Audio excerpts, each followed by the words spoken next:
Thank you very much, Robert. That was a wonderful and kind introduction. And congratulations to all the students here.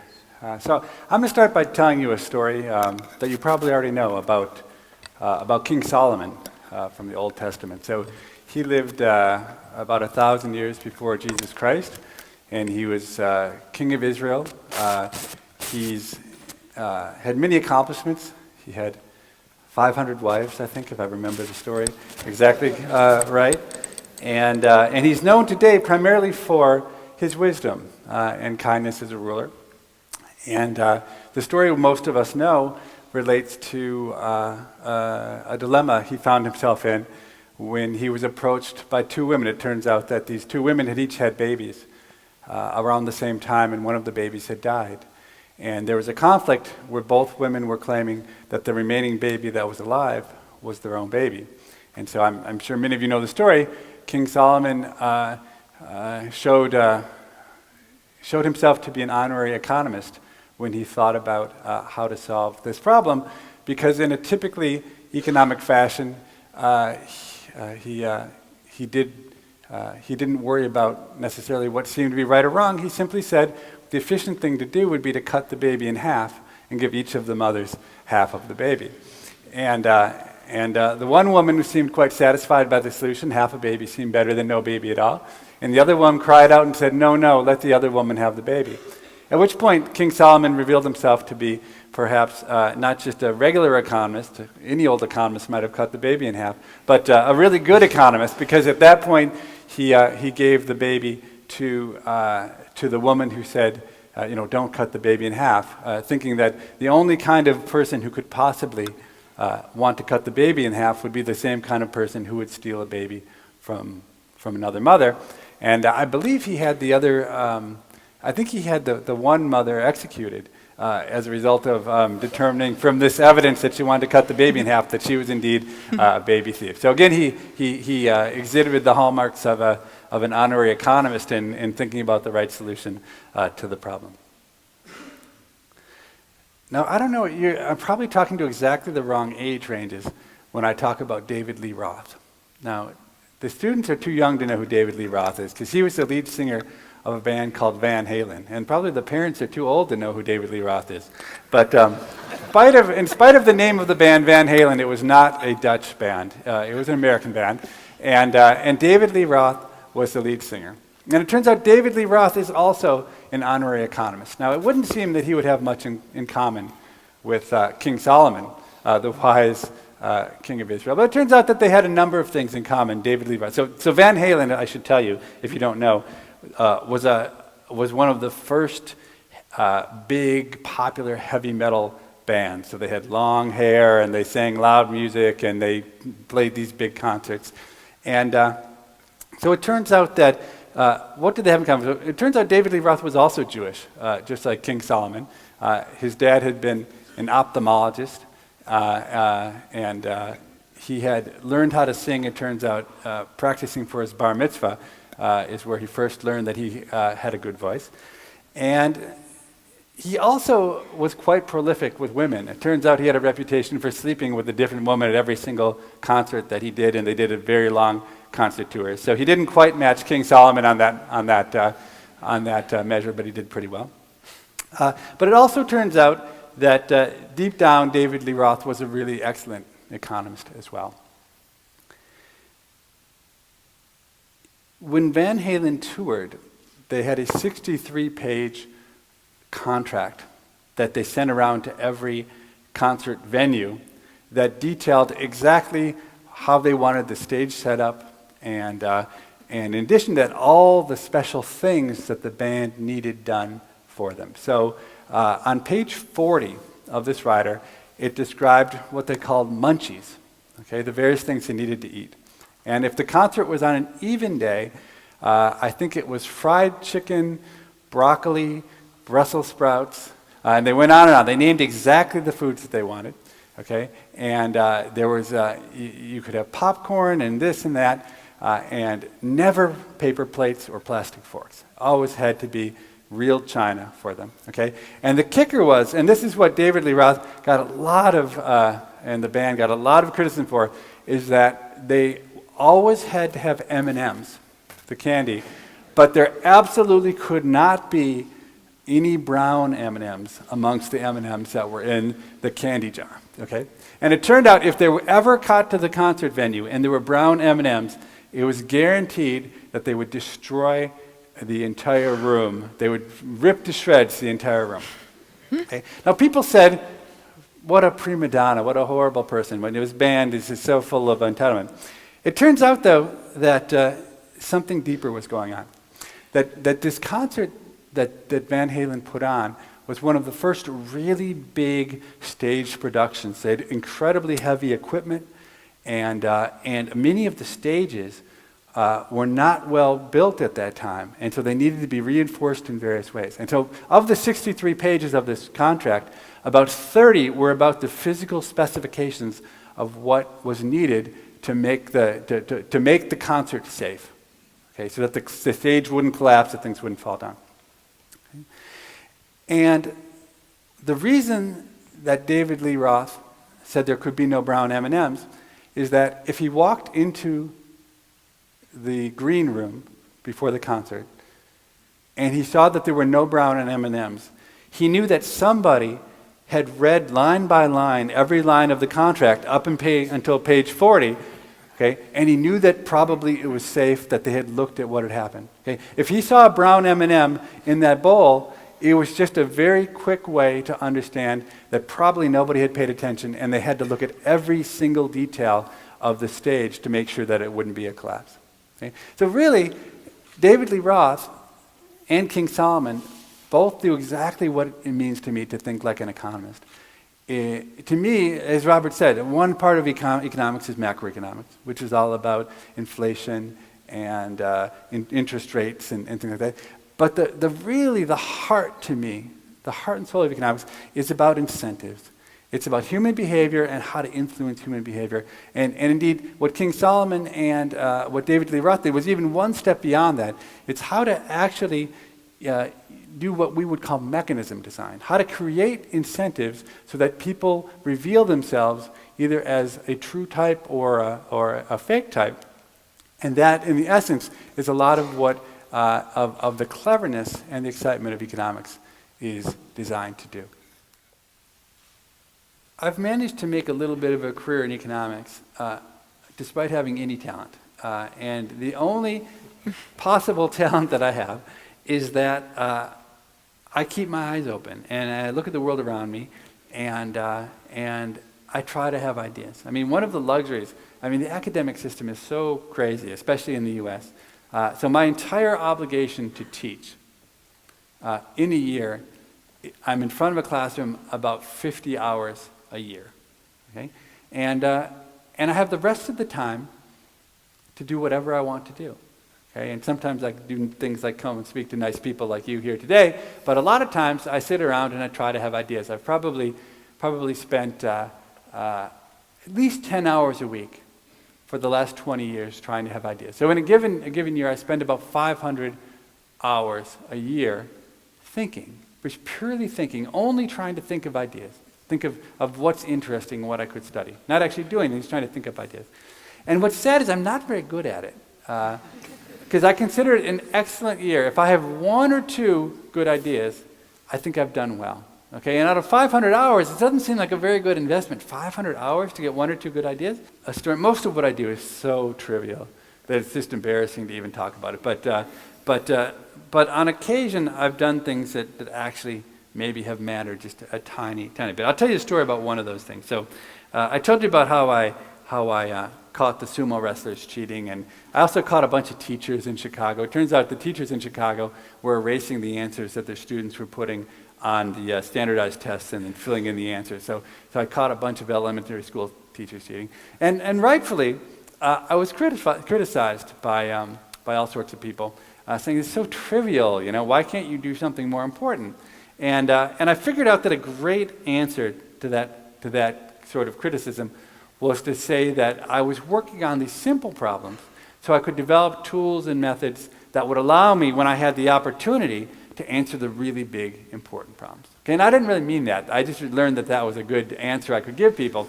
But sometimes you actually stumble, you make mistakes, and you're forced to make good on your words. And I did that when Steven Levitt, who I eventually wrote for economics with, he came out to interview me for the New York Times. And he ended up, it was crazy, but he ended up interviewing for 36 hours over 3 days. It was one of the most exhausting 3 days of my life. And by the end of it, I was a bit delirious, and I lost my sense of good taste or measure. I mean, usually when you talk to a reporter, every single word that comes out of your mouth, you think, what will it sound like if that appears in the New York Times? Okay, but after 36 hours, you just you lose your inhibitions. And we were having a few drinks, and he said, well, what about terrorism, he said to me. And I blurted out without thinking, that if I just had the right data, I would be so much better than the CIA at catching terrorists. Okay, so the CIA are the people in the U.S. in charge of catching terrorists.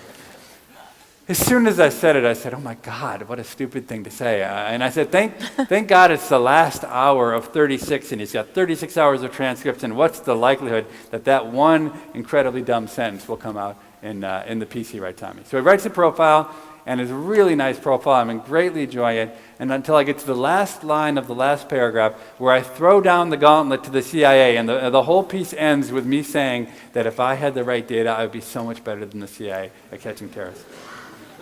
So 2 days later, my phone rings, and it's the CIA. Okay, but they were nice about it, and they invited me. And so I'm going to tell you some stories about the CIA, none of which are classified or anything.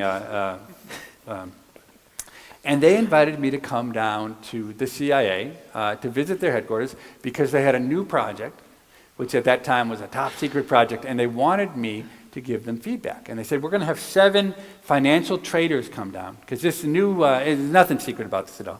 They had a program that was supposed to try to use financial markets, trading in financial markets, as an early warning sign for terrorist activity. So, for instance, when the 9/11 bombing happened in the U.S., a terrorist attack happened in the U.S., there was some speculation that the terrorists had sold short on the airline stocks, that they had traded against the airline stocks in order to profit from the attack. Now, it turns out there's no support for that whatsoever in the data. Okay, but that was the story that was told, and that was the prompt for the CIA to build this system. So, if a terrorist decided they were going to blow up a bunch of McDonald's restaurants, then one of the clues might be if there was unusual trading activity where somebody seemed to be very pessimistic about McDonald's stock at a time. Okay, so what they did was they were going to have a bunch of traders come down, and they said, we're going to give you 3 different scenarios, and we want you to tell, if you were a terrorist financier,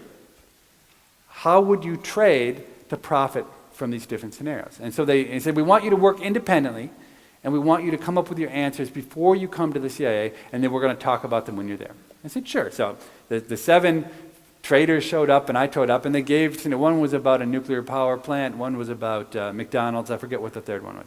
Okay, and we showed up, and we went around the room, and every one of the traders basically said the exact same thing that I had thought, is if I'm about to go up and blow up a bunch of McDonald's, how dumb would I have to be to sell short the stock the week before I do it? Because what's the first thing the authorities are going to do after all the McDonald's get blown up is they're going to go look and figure out who's been trying to profit from it. Okay, it would be crazy. It would be the most detectable thing in the world. Okay, now on the other hand, what could you do? You could trade something. You could trade something like what we call the S&P 500, right, or the FTSE 100 or something. Basically, the stock market's going to go down if there's a big terrorist attack. It's highly leverageable. It's very liquid. So you could basically, I figured out, and others agreed, you could make maybe $10 million, $15 million by loading up on these securities before the attack and then cashing them out afterwards. And it'd be very hard for authorities to track you because a lot of different reasons you might be pessimistic about the U.S. stock markets. So we went around the room, and every single one of us said the same thing. Okay, and it was terrible for the CIA because if this was really the way that the terrorist financiers would trade, it would never be detected by any of the things that they had built. Okay, so all of us, as we spoke, felt so smug because look, how could the CIA be so dumb? It was just like I said, like what a terrible idea. They'd have something like a team of 20 working on this for 6 months, and it made no sense whatsoever. And I remember feeling so proud of myself at that time. But there was one last trader who spoke, okay? and after us. And he told an incredibly chilling story. He said, all of you are stupid. And I thought, well, we're not stupid. The CIA's stupid, but we're not stupid. He said, you're all stupid. He said, I'm going to tell you a story. He said, I was sitting in my office one day, just looking out the window, and I watched a plane smash into the World Trade Center. And I leaped out of my chair, and I ran to the phone, I picked it up, and I called my trading desk, and I said, sell every single thing we own. Sell it as fast as you can. Don't ask questions, I'll explain later. Okay? And I went back and I sat in my chair. And then 7 minutes later, I couldn't believe it, but another plane smashed into the other tower of the World Trade Center. And I leaped out of my chair again, and I ran to the phone. I said, I don't care what price you get, sell everything we own, sell short, whatever you can, any market, I don't care what it is. So then I went and sat back down in my seat. And then they closed the markets about 7 minutes later. And when I tallied up the profits, we made over $25 million in that 20-minute period when we were trading, when I'd seen the trade center. Now, and I believed every single word the guy said the entire day, except for the next sentence, where he said, and I gave all that money to charity. Let's say I could do an algorithm where I could run someone's banking data through my algorithm, and it had 99% accuracy. I mean, how tremendous would it be to be 99% accurate? So that when you showed me a terrorist banking data, I could tell you, yes, with 99% certainty, that guy's a terrorist. Okay? And if you showed me a non-terrorist banking data with 99% accuracy, I say, that is not a terrorist. I mean, that would be an incredible success for an economic model. I think everyone would agree to that. Okay? So in the U.S., there are about 300 million people. And let's just say there are 100 terrorists in the U.S. So if I had this amazingly great algorithm and I ran every American through it, then I would go to the CIA and I'd say, gentlemen, ladies, I have a list of suspected terrorists, okay? And that list would have 3,099 names on it, okay? The 99 would be the 99 out of the 100 terrorists that I'd correctly identified, and the 3 million would be the false positives of the 300 million innocent people, 1% of them who I incorrectly thought was a terrorist. So they would laugh me out of the room, right, with a list with 3,099 people. So really, what you needed for this to be useful was you needed an algorithm which was like 99.99999% accurate. Okay, and how in the world were we going to do that? Okay, and it didn't occur to me how hard a problem it was until we started. And a year into it, we had made almost no headway. So we were maybe, using everything we had, we were lucky if we were 99% accurate. It was totally hopeless. We were just about to quit. And then I stumbled onto an idea. And it turns out, in retrospect, it is so completely obvious. Okay, but it's hard to see. So we wrote about it. We didn't, and so in our book, Super Freakonomics, we wrote about this. But we actually didn't give away the secret. Okay, because we thought it was so powerful, and so that it actually had some value. And so we just called it Variable Z. And we invited people to guess. And I've had probably 500 people write me with guesses about what this variable is. So what it was, there turned to be one variable that was 1,000 times better than all the other variables combined at figuring out who the terrorists were. Okay, and no one has guessed it. What's interesting, because it seems now to me so completely obvious, and I kick myself for not having come up with the idea in a year. Okay, but the idea is unbelievably simple. What we can observe is we have automatic ATMs, cash machines. And we can tell whenever someone goes to the cash machine. Okay, and we see which cash machine they went to and the timestamp on the time they went. And it turns out that if you show up at an ATM within 5 minutes of a known terrorist, it increases your likelihood of being a known terrorist by maybe 50 times. Okay, but generally what we're saying is terrorists tend to hang out with other terrorists, okay, and they tend to go to the bank to try to get money. And while terrorists are very careful about what they do with their cell phones, okay, and what they do with emails because they know people are looking at it, I think they never suspected that ATM machines would be a way to link them together. So they weren't very careful about that behavior. Okay, now that's a good start, but what really is telling, if you show up at an ATM machine within a few minutes of a known terrorist in London, and then maybe 3 months later, you show up in Birmingham within 3 or 4 minutes of another different known terrorist.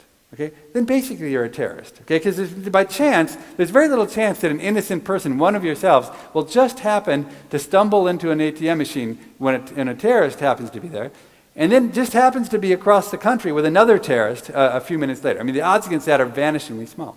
So it turns out that when you start showing up over and over with known terrorists, taking money out of the bank, it incredibly increases your likelihood. So out of our 17 million customers that we were looking at, there were about 30 who from a combination of the other variables, but almost all this variable Z, just looked unbelievably suspicious to us.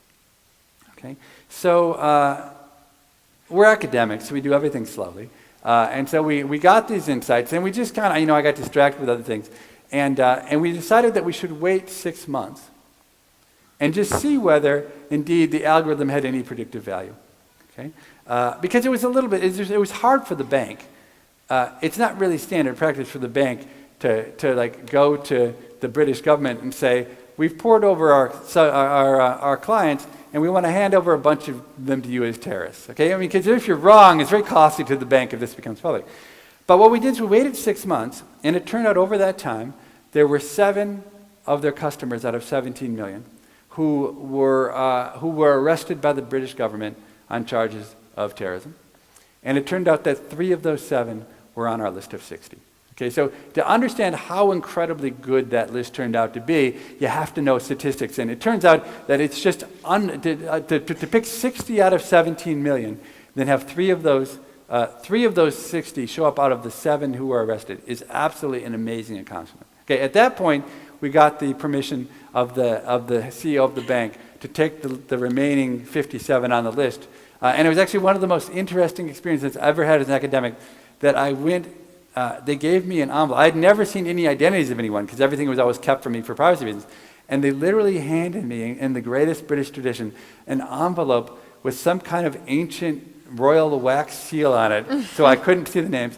And I literally walked over to MI5 headquarters, and I handed this envelope to the head of MI5, and he said, thank you. And then I walked out of the building. It was an amazing experience for an academic to do. So let me end with something very, very different,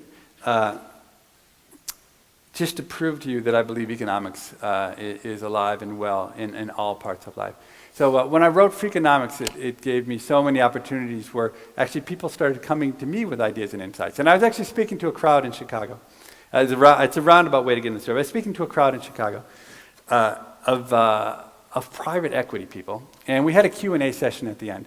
And one of the guys in the audience, he was from out of town, he raised his hand and he said, well, what are you working on now? And it turns out at the time, I was working on a project on street prostitutes.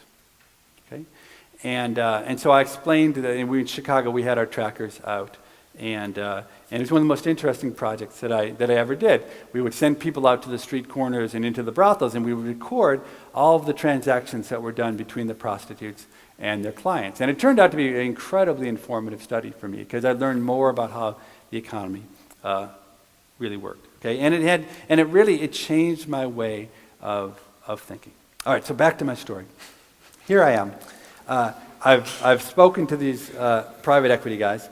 And it turns out that the guy who asked me this question about what I was working on, well, he was from out of town and he was a bit lonely. And so he had arranged to have what I might call a date with an escort, a prostitute in the city of Chicago. And she was a high-priced prostitute, so she did her tricks out of her apartment. Okay? And he showed up and knocked on her door and he walked in, and much to his surprise, sitting on the coffee table was a copy of Freakonomics. She was reading my book, Freakonomics. So he said to her, well, did you know that Steve Levitt is collecting data on prostitutes in the city of Chicago?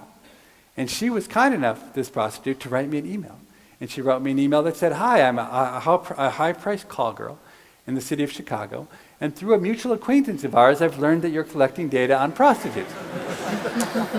She said, I have a Palm Pilot with all the data on all the clients I've ever served. Is that the kind of information you're hoping to gather? And I wrote her back immediately. I said, absolutely, that's the kind of data I'm trying to gather. How can I get my hands on it?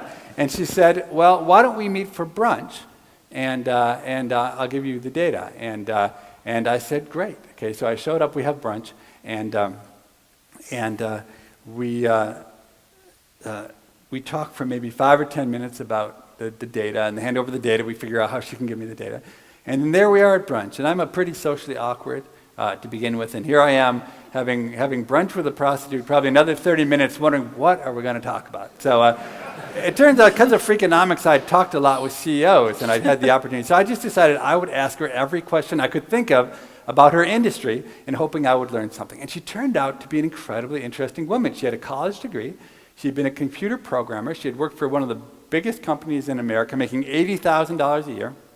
And about 3 years earlier, she decided being a prostitute would be a better career path. So she took not my advice, but she took her own advice about quitting. Could not have been happier about the change in her life. So she had used her computer programming skills to build a web page. And she was now working about 10 or 15 hours a week, making between $200,000 and $300,000 a year, and she could not have been happier about what had happened. And so we talked about her industry. She really knew a lot. She was pretty good intuitive economist, I would say. But I finally tripped her up on the topic that trips up almost every business, which is on setting prices. I said, how did you decide what price to charge? Okay, and she kind of looked into space, and she said, well, I didn't really have any idea what price to charge. So I just went on the internet, and I looked at what some of the other women were charging, and there was a big range of prices, but it was kind of centered around $300 an hour, so I decided to charge $300 an hour myself.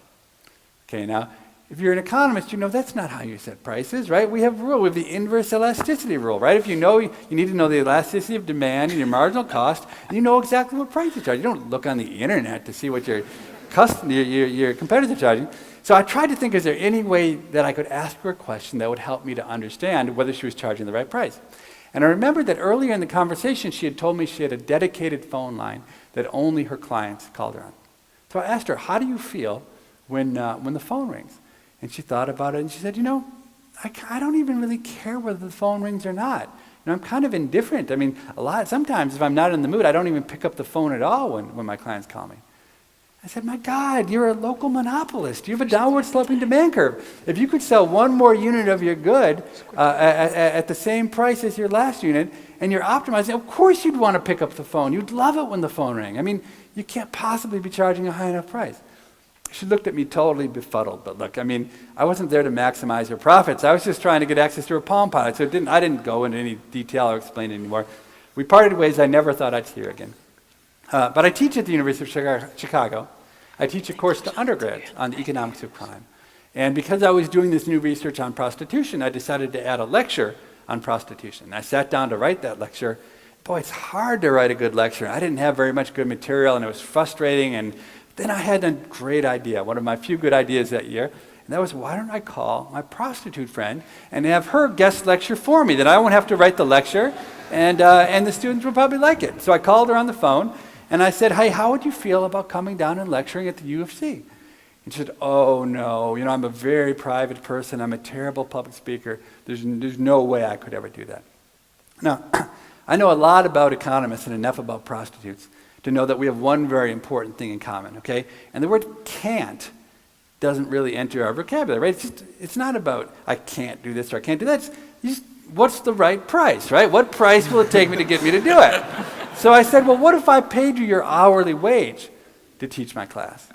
She said, oh, I misunderstood. For my hourly wage, I'd be delighted to come teach your class. You just tell me what day you need me to come down. Anyway, she comes down, she teaches my class. It's an unbelievably great lecture. A third of my students, when I asked them the next class, said it was the single best lecture they had had in their 4 years at the University of Chicago, which is an incredibly sad statement about what me and my colleagues are doing in the classroom. But in the Q&A session that followed her lecture, one of the students raised his hand and he said, how much do you charge? Okay? And the prostitute says, I charge $400 an hour. Okay?